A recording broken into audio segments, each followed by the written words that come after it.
વાત કરીએ છોટાઉદેપુરમાં ડોલોમાઇટ ઉદ્યોગ છેલ્લા કેટલા વર્ષોથી મંદીનો માર ઝેલી રહ્યો છે। મંદીના કારણે ડોલોમાઇટ માઇન્સ એસોસિએશન દ્વારા 1 મહિના સુધી ખાણો બંધ રાખવાનો નિર્ણય લીધો છે।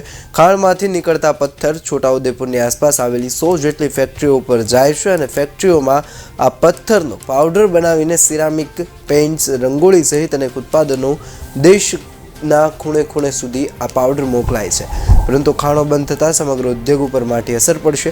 ખાણ ધારકોનું કહેવું છે કે મંદીના કારણે પથ્થરોની માંગ નથી અને જે પથ્થર વેચાય છે એના પણ નાણાં સમયસર આવતા નથી, જેને લઈને ખાણ ચલાવવા રોજિંદુ ખર્ચ કાઢવો પણ મુશ્કેલ બને છે। ડોલોમાઇટ ખાણો બંધ થતાં ખાણમાં કામ કરતા શ્રમિકો, ટ્રાન્સપોર્ટરો અને શ્રમિક મળી કુલ 5000 જેટલા લોકોની રોજગારી છીનવાઈ ગઈ છે। તો ફેક્ટરીમાં માલ ખાલી થયા બાદ ફેક્ટરી માલિકો અને તેની સાથે જોડાયેલા કર્મચારીઓ અને શ્રમિકોની રોજગારી ઉપર પણ માઠી અસર પડશે। મારું નામ શંકર, મજૂરી બંધ થઈ ગઈ। હવે અમે ક્યાં જવાનું? કાઠિયાવાડ કોટડા બાંધીને જવાનું, અમારા રોજ બંધ થઈ ગયો। એટલે શું કરતેલા મજૂરી? આ તો પથરા ભાંગીને જીવે, હું બીજું કરે? કેમ બંધ થઈ ગયો એ તો હવે શું ખબર, મંદી આવી। તો કેટલા ગામના લોકો અહીં મજૂરી કરતા? અહીંયા કેટલા 500-600 લોકો હોય, જીવે કહેવાય રહે આખા ગામમાં। બધા 4 ગામોની માયસો કર્યું, કનાવાટ છે, ઝેર છે, વનાર છે, પછી ડડી ગામ, એટલા બધા રખડ્યા કહેવાય। ઝેર,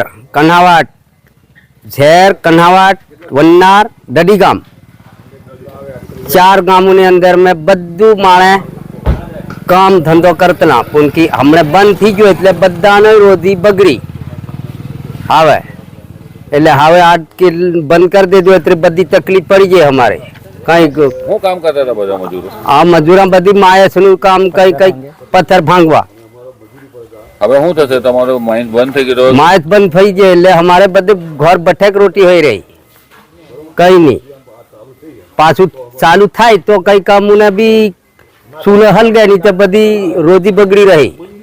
હવે ઠાવકી કેટલા લોકોના ચૂલાની હળગી? હા, 4 ગામોની અંદર, પણ બીજા પાસેથી આવે છે કેટલા થાય? વસ્તી કેટલી છે આપણને 4 ગામોની અંદર ને જીવડું કેટલું બધું પબ્લિક હિણા ભરે જીટાઈ રહ્યા, પણ કે આ બધું પેલા હમણાં જો નરું પાણી ડૂબાડી દીધું એટલે બધી તકલીફ જ છે।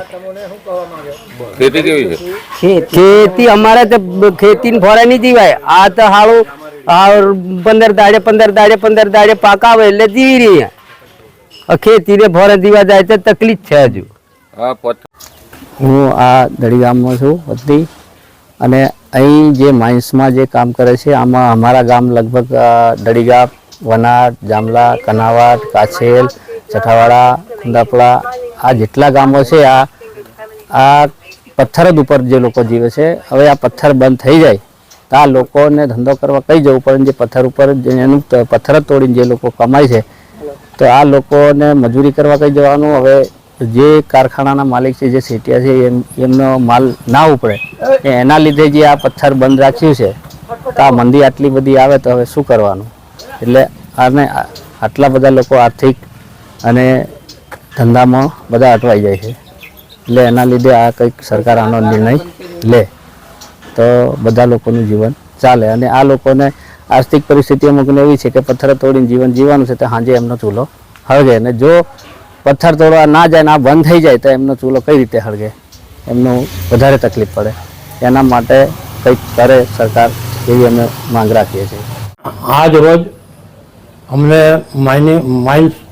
માઇન્સ એસોસિએશને 1 મહિના માટે સ્વૈચ્છિક બંધ રાખ્યું જેવી ફેક્ટરી એસોસિએશનને જાણ કરી છે।